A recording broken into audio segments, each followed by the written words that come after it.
সাতক্ষীরা থেকে শ্যামনগর পর্যন্ত ভায়া কালীগঞ্জ একমাত্র রাজধানীর সাথে যোগাযোগের যে মেইন সড়ক, সেই সড়কের যে বেহাল দশা বিভিন্ন পত্র পত্রিকার মাধ্যমে সারা দেশবাসী আজকে জানে যে সাতক্ষীরার এই সড়কটি মানুষের জীবনযাত্রার জন্য একমাত্র সড়ক হলেও এটা আজকে মরণ ফাঁদে পরিণত হয়েছে।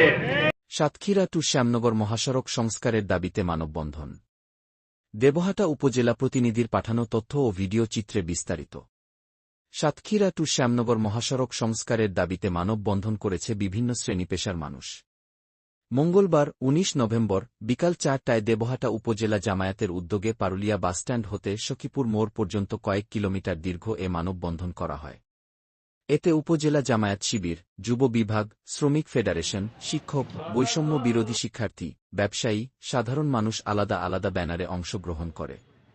মানববন্ধনে উপজেলা জামায়াতের সেক্রেটারি এইচ.এম. ইমদাদুল হকের পরিচালনায় বক্তব্য দেন সাতক্ষীরা জেলা জামায়াতের সহকারী সেক্রেটারি আলহাজ্জ মাহবুবুল আলম, ইউনিট সদস্য মোস্তফা আসাদুজ্জামান মুকুল, দেবহাটা উপজেলা জামায়াতের আমির মাওলানা অলিউল ইসলাম, দেবহাটা প্রেস ক্লাবের সভাপতি মীর খায়রুল আলম, জামায়াতের মিডিয়া বিভাগের সভাপতি রাজু আহমেদ, সখীপুর বাজারের ব্যবসায়ী ও জামায়াত নেতা জিয়াউর রহমান জিয়া, পারুলিয়া বাজারের ব্যবসায়ী ও জামায়াত নেতা ফজলুর রহমান প্রমুখ।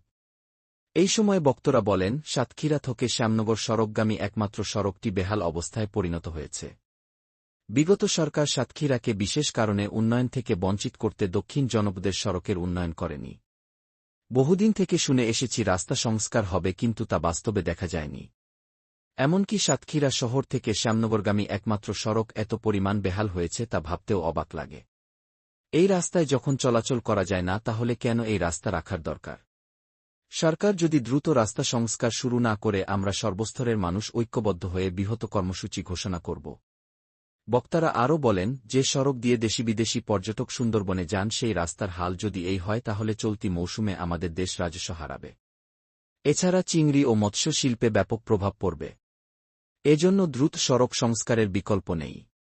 তাই দ্রুত সড়ক সংস্কার বা নির্মাণ করে এই এলাকার মানুষের ভোগান্তি কমাতে সংশ্লিষ্ট কর্তৃপক্ষের নিকট দাবি জানানো হয়। আবরার হুসাইন, তেপান্তরের খবর ডেস্ক।